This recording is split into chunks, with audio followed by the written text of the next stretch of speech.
Section 12, December 20, Part 2.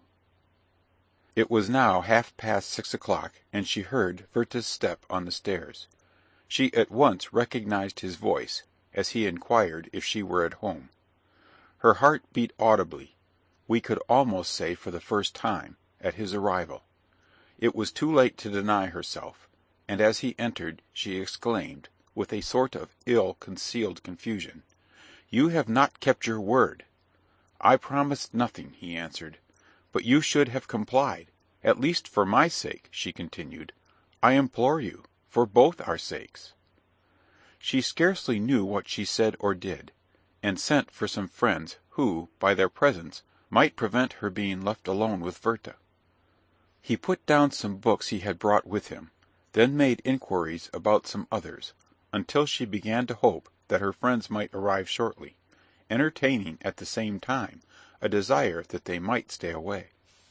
At one moment she felt anxious that the servant should remain in the adjoining room. Then she changed her mind. Werther, meanwhile, walked impatiently up and down. She went to the piano and determined not to retire. She then collected her thoughts, and sat down quietly at Werther's side, who had taken his usual place on the sofa. "Have you brought nothing to read?" she inquired. He had nothing. "There, in my drawer," she continued, "you will find your own translation of some of the songs of Ossian. I have not yet read them, as I have still hoped to hear you recite them, but for some time past I have not been able to accomplish such a wish." He smiled, and went for the manuscript, which he took with a shudder. He sat down, and, with eyes full of tears, he began to read. "Star of descending night, fair is thy light in the west. Thou liftest thy unshorn head from thy cloud. Thy steps are stately on thy hill. What dost thou behold in the plain? The stormy winds are laid. The murmur of the torrent comes from afar. Roaring waves climb the distant rock. The flies of evening are on their feeble wings. The hum of their course is on the field. What dost thou behold, fair light? But thou dost smile and depart. The waves come with joy around thee. They bathe thy lovely hair. Farewell, thou silent beam.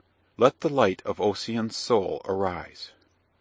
And it does arise in its strength. I behold my departed friends. Their gathering is on Laura, as in the days of other years. Fingal comes like a watery column of mist. His heroes are around. And see the bards of song, grey-haired Ullin, stately Rhino, Alpin with the tuneful voice, the soft complaint of Minona. How are ye changed, my friends, since the days of Selma's feast, when we contended, like gales of spring as they fly along the hill, and bend by turns the feebly whistling grass. Minona came forth in her beauty, with downcast look and tearful eye. Her hair was flying slowly with the blast that rushed unfrequent from the hill. The souls of the heroes were sad when she raised the tuneful voice. Oft had they seen the grave of Salgar, the dark dwelling of white-bosomed Colma. Colma, left alone on the hill, with all her voice of song. Salgar promised to come, but the night descended around. Hear the voice of Colma, when she sat alone on the hill. Colma, it is night. I am alone, forlorn on the hill of storms. The wind is heard on the mountain. The torrent is howling down the rock. No hut receives me from the rain, forlorn on the hill of winds. Rise, moon, from behind thy clouds. Stars of the night, arise. Lead me, some light, to the place where my love rests from the chase alone. His bow near him unstrung, his dogs panting around him. But here I must sit alone by the rock of the mossy stream. The stream and the wind roar aloud. I hear not the voice of my love. Why delays my Salgar? Why the chief of the hill his promise? Here is the rock and here the tree. Here is the roaring stream. Thou didst promise with night to be here. Ah, whither is my Salgar gone? With thee I would fly from my father, with thee from my brother of pride. Our race have long been foes. We are not foes, O Salgar. Cease a little while, O wind, stream, be thou silent a while. Let my voice be heard around, let my wanderer hear me. Salgar, it is Kolma who calls. Here is the tree and the rock. Salgar, my love, I am here. Why delayest thou thy coming?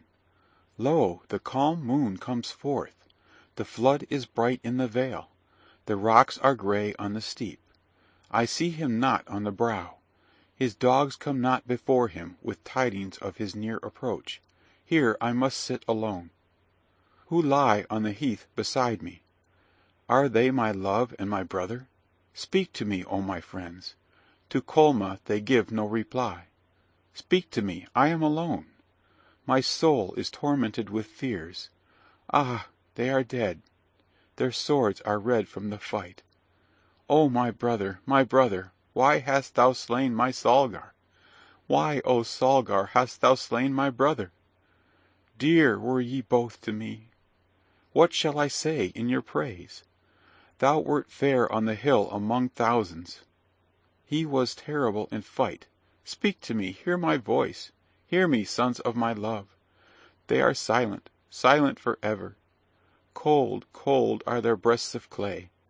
Oh, from the rock on the hill, from the top of the windy steep, speak, ye ghosts of the dead. Speak, I will not be afraid. Whither are ye gone to rest? In what cave of the hill shall I find the departed? No feeble voice is on the gale, no answer half drowned in the storm. I sit in my grief, I wait for morning in my tears. Rear the tomb, ye friends of the dead. Close it not till Kolma come. My life flies away like a dream. Why should I stay behind? Here shall I rest with my friends by the stream of the sounding rock. When night comes on the hill, when the loud winds arise, my ghost shall stand in the blast, and mourn the death of my friends. The hunter shall hear from his booth. He shall fear, but love my voice. For sweet shall my voice be for my friends. Pleasant were her friends to Kolma. Such was thy song, Minona, softly blushing daughter of Tormund. Our tears descended for Kolma, and our souls were sad. Ullin came with his harp. He gave the song of Alpin. The voice of Alpin was pleasant. The soul of Rhino was a beam of fire. But they had rested in the narrow house. Their voice had ceased in Selma. Ullin had returned one day from the chase before the heroes fell. He heard their strife on the hill. Their song was soft, but sad. They mourned the fall of Morar, first of mortal men. His soul was like the soul of Fingal. His sword was like the sword of Oscar. But he fell, and his father mourned. His sister's eyes were full of tears. Minona's eyes were full of tears, the sister of Car-born Morar. She retired from the song of Ullin, like the moon in the west, when she foresees the shower, and hides her fair head in a cloud. I touched the harp of Ullin, the song of morning rose. Rhino, the wind and the rain are past. Calm is the noon of day. The clouds are divided in heaven. Over the green hills flies the inconstant sun. Red through the stony vale comes down the stream of the hill. Sweet are thy murmurs, O stream, but more sweet is the voice I hear. It is the voice of Alpin, the son of song, mourning for the dead. Bent is his head of age, red his tearful eye. Alpin, thou son of song, why alone on the silent hill?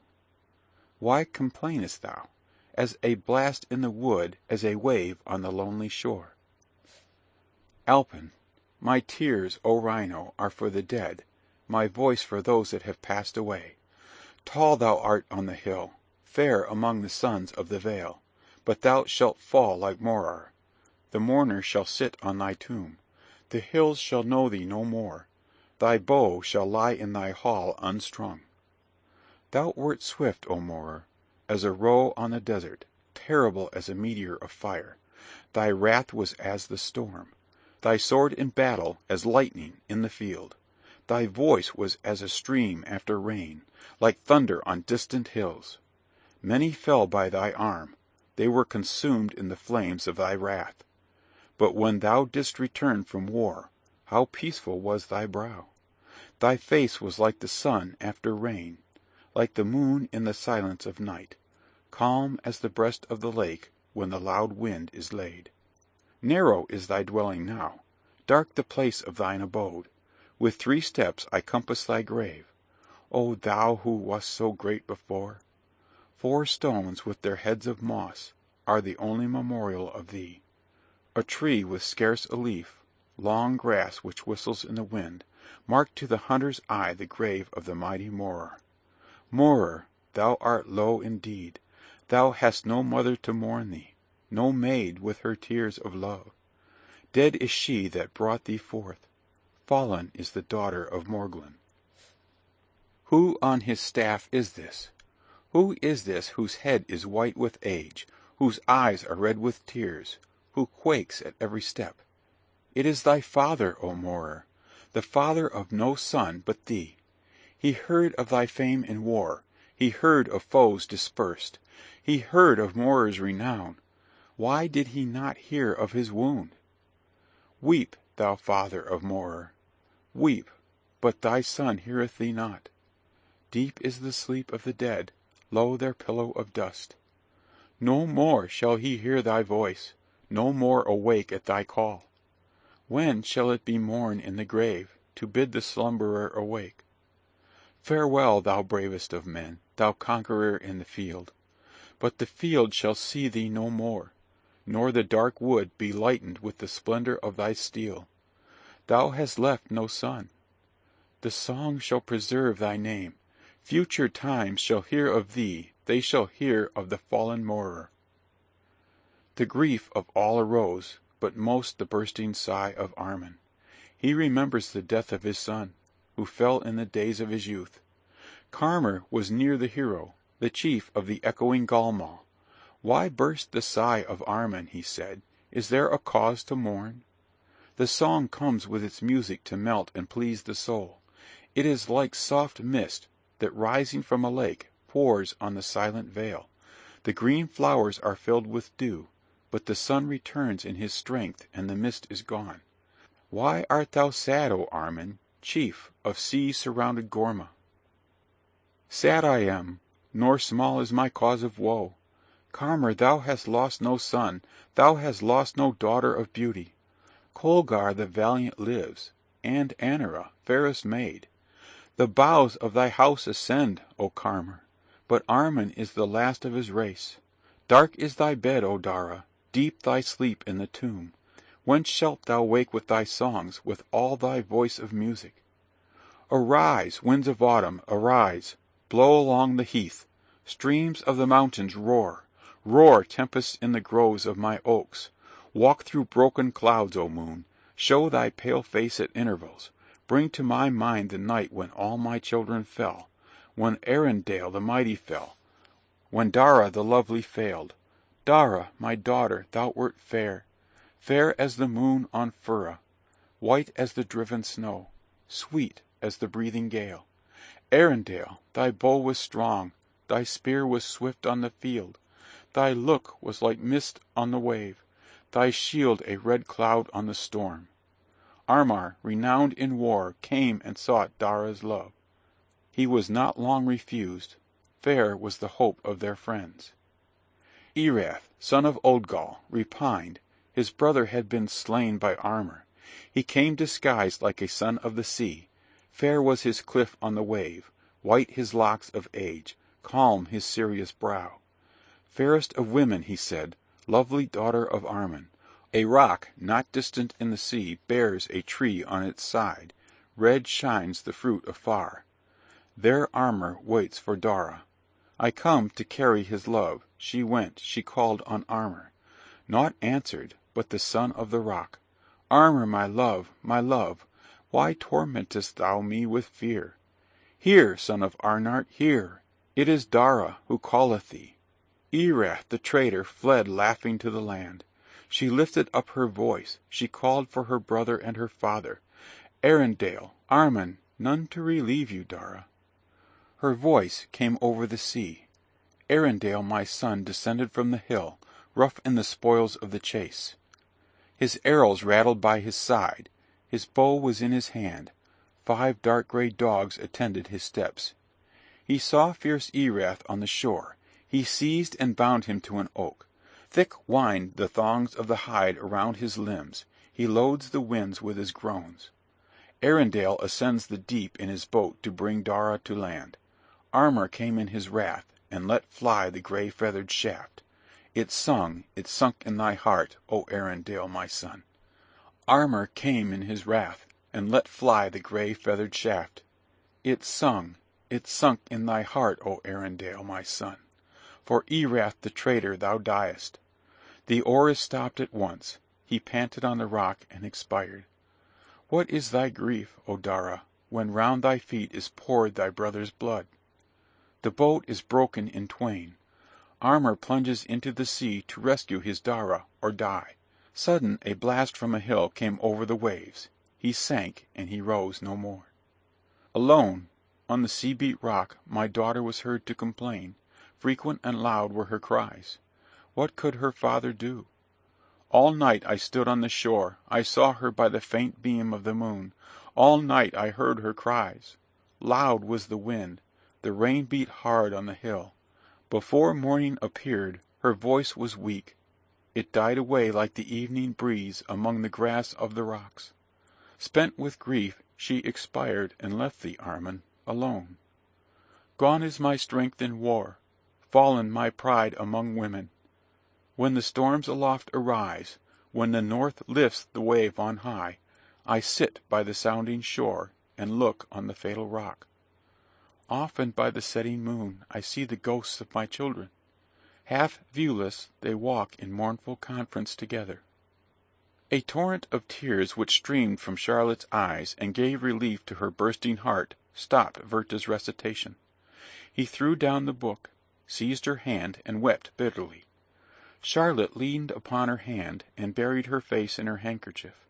The agitation of both was excessive. They felt that their own fate was pictured in the misfortunes of Ossian's heroes. They felt this together, and their tears redoubled. Werther supported his forehead on Charlotte's arm. She trembled. She wished to be gone. But sorrow and sympathy lay like a leaden weight upon her soul. She recovered herself shortly, and begged Werther, with broken sobs, to leave her, implored him with the utmost earnestness to comply with her request. He trembled. His heart was ready to burst. Then, taking up the book again, he recommenced reading, in a voice broken by sobs. Why dost thou awaken me, O spring? Thy voice woos me, exclaiming, I refresh thee with heavenly dews. But the time of my decay is approaching. The storm is nigh that shall wither my leaves. To-morrow the traveller shall come. He shall come, who beheld me in beauty. His eyes shall seek me in the field around, but he shall not find me. The whole force of these words fell upon the unfortunate Werther. Full of despair, he threw himself at Charlotte's feet, seized her hands, and pressed them to his eyes and to his forehead. An apprehension of his fatal project now struck her for the first time. Her senses were bewildered. She held his hands, pressed them to her bosom, and leaning toward him with emotions of the tenderest pity, her warm cheek touched his. They lost sight of everything. The world disappeared from their eyes.